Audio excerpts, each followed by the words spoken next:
Good morning, Peter. How are you this morning? Bit sore.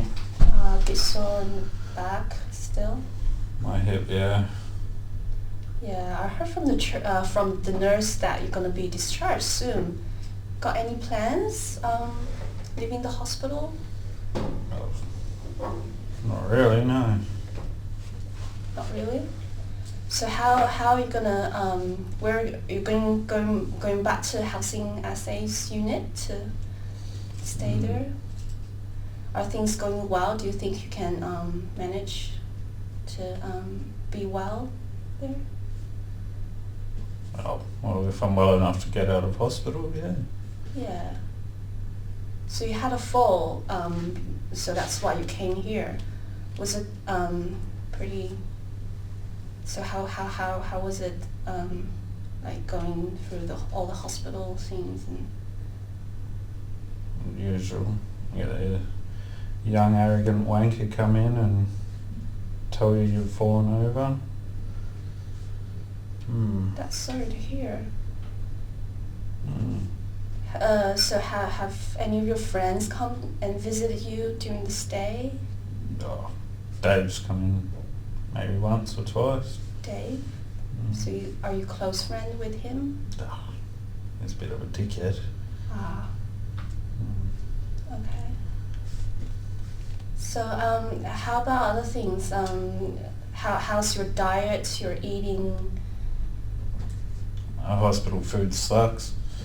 Yeah, I understand. Do you think you can manage to find a more balanced diet or a diet you like when you go back home? I don't know. Probably can't walk to the shops anymore. So yeah, we can definitely see if we can find any help in terms of how to help manage with getting the food you like and how to help you manage diabetes. And are there any issues you find with managing diabetes and diet? I haven't really looked into it yet. Yeah, so would you like help in terms of assisting you to find good diets and a community that's experiencing similar issues, and so you can get some experience from them? Does that seem like a helpful way to manage that? What do you mean by communities? Because there are people, diabetes is actually very common in the society, so a lot of people experience that. And one of the helpful ways might be to find someone who has diabetes or experiencing diabetes, and they can share tips about like how do you manage to get healthy diet and diet you like. As you mentioned, the hospital food sucks, and so living outside by your own is about maybe how to manage this and how to just live the way you like and maintain health. Does it sound good? I guess. Yeah, so if you would like to, we can look into that and see if we can find a way that makes you happy and manages the diabetes well. Yeah. And I've heard that you've got close families in Melbourne, is that right? No, I don't really talk to them anymore. Okay. So how about your social life here in Adelaide? Do you go to meet friends a lot? No, just Dave. Just Dave? So he must be quite close to you. Yeah, he lives next door. Oh, okay, that's good. Yeah. So we might see if... So is he visiting you quite often and you guys hang out and stuff like that? Yeah. So how about the medication? I've heard that the doctor's prescribing you with some medications with diabetes to manage diabetes. Are you okay with medications? Oh. Yeah, I guess the nurse just comes in and drops it off. Okay. So are you happy with the way how they give you the medications, or is there a better way they should have done? It's alright, I guess. Yeah, so it's all under, it's all managed with the diabetes medication. How about your contract with Housing SA? Is everything going well with that? As far as I know. That's good. Yeah, so I think so how confident are you with, leaving the hospital and restart your life again? I don't know. We'll see. Yeah. Yeah, but from what I gather from you, there's so many positive things. Like you've got Dave living next door who's visiting you quite often, and I think from what I heard from you, you're managing well with the medications with diabetes, and if we can find friends and community who has experienced that to link up with you, it might be helpful.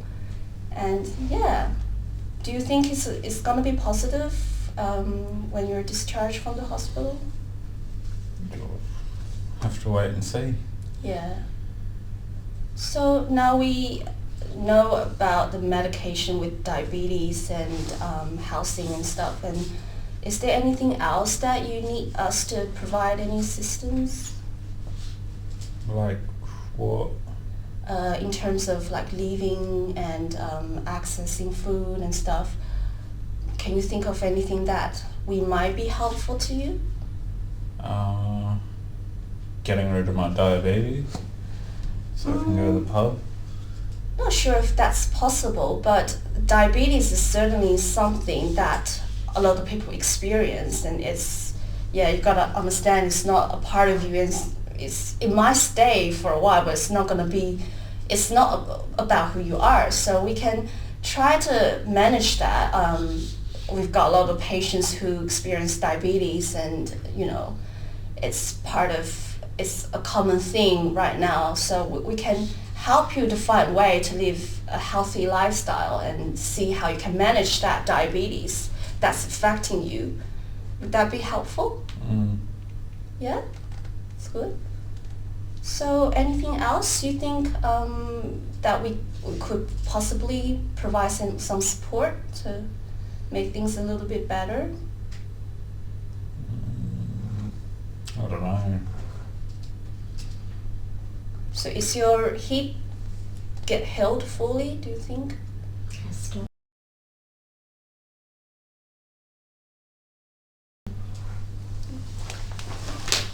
Okay, so thank you for that.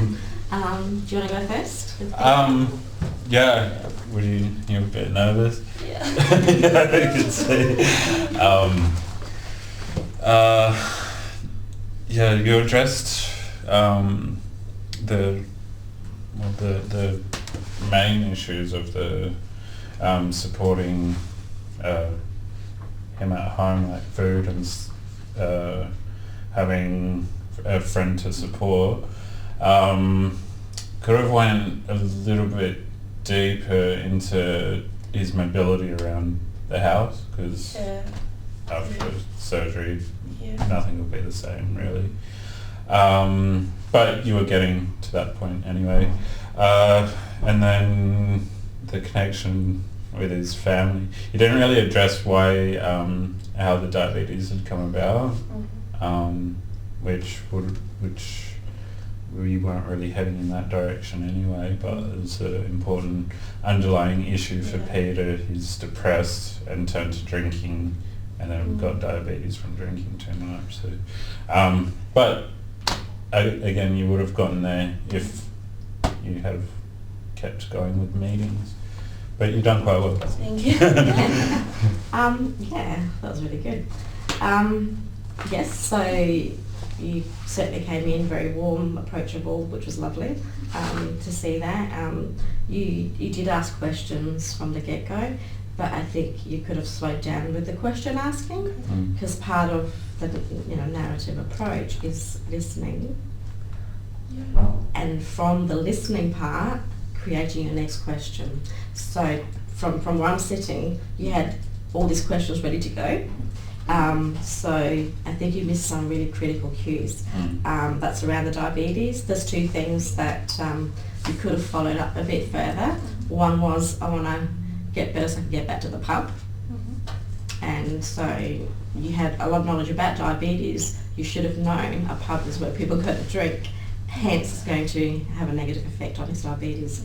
And so that would have been, well, a follow-up to that would have been, so why do you go to the pub and have that conversation in a bit more detail. In terms of the reflective thinking, you started to do it because you're actually saying things back. Is this what you said? Is this what you meant? And that's really good because that gives the client reassurance that you've actually been listening. And I think I agree with Joel that as time would go on, that would happen better. Yeah. I really liked how you turned a negative into a positive as well, though. Going, well, it's you do have it. It's not. It shouldn't be a part of. I think you're trying to go down. It shouldn't be a part of. It shouldn't affect your. How do I explain that? Yeah, you're saying it. You're just turning it into kind of look. There are other options for you to take. It's not just. Not just diabetes. It's not going to be the end of your world. So. And there's options. You can live with it in a successful way. Yeah. And trying to link up with community, that's great. But again, I think it's holding back on some of those questions and listening to what Peter's saying to you. Particularly, and I agree with Peter when Peter Litchell, when Peter said, I don't really talk to my family in Victoria. Sort of left it there. I would have explored that a little bit more to find out because that would have given you some indication as to the isolation, how you manages his time then, and one of the things would have come up is the drinking. And the other follow-up was you were good in asking about the fall, but you didn't actually say how.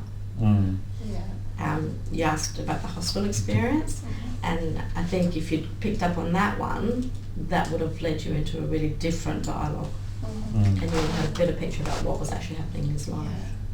Okay? Yeah. But you did really well. I mean, it's a very short time space.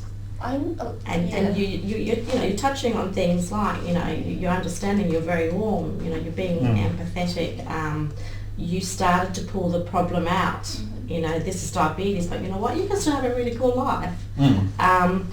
You were listening and reflecting back. So you were touching on all the things you needed to, and with experience, you're just going to get better at that. I just hope I'd be more confident in terms of exploring more deeper into the issues, because I'm a little bit scared of asking, why did you fall? Yeah, but it's important to know. Well, you could frame it. So tell me, Peter, how did the fall happen? So you could actually make it into a question that's almost playing, naivety, without being really presumptuous.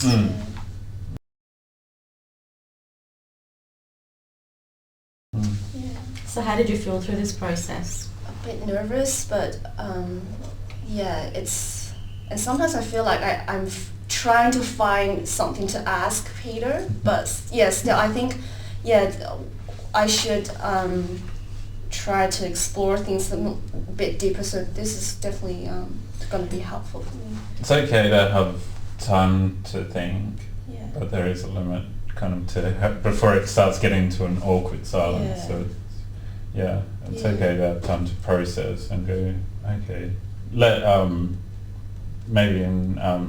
try to let Peter have a chance to address the awkwardness and go, So use of silence can have a really positive effect, because if you've been directing questions, a lot of that could get jumbled. So waiting for a little bit, because that actually might change his thought process and give him time to actually think, well, actually, I want to talk about this as well.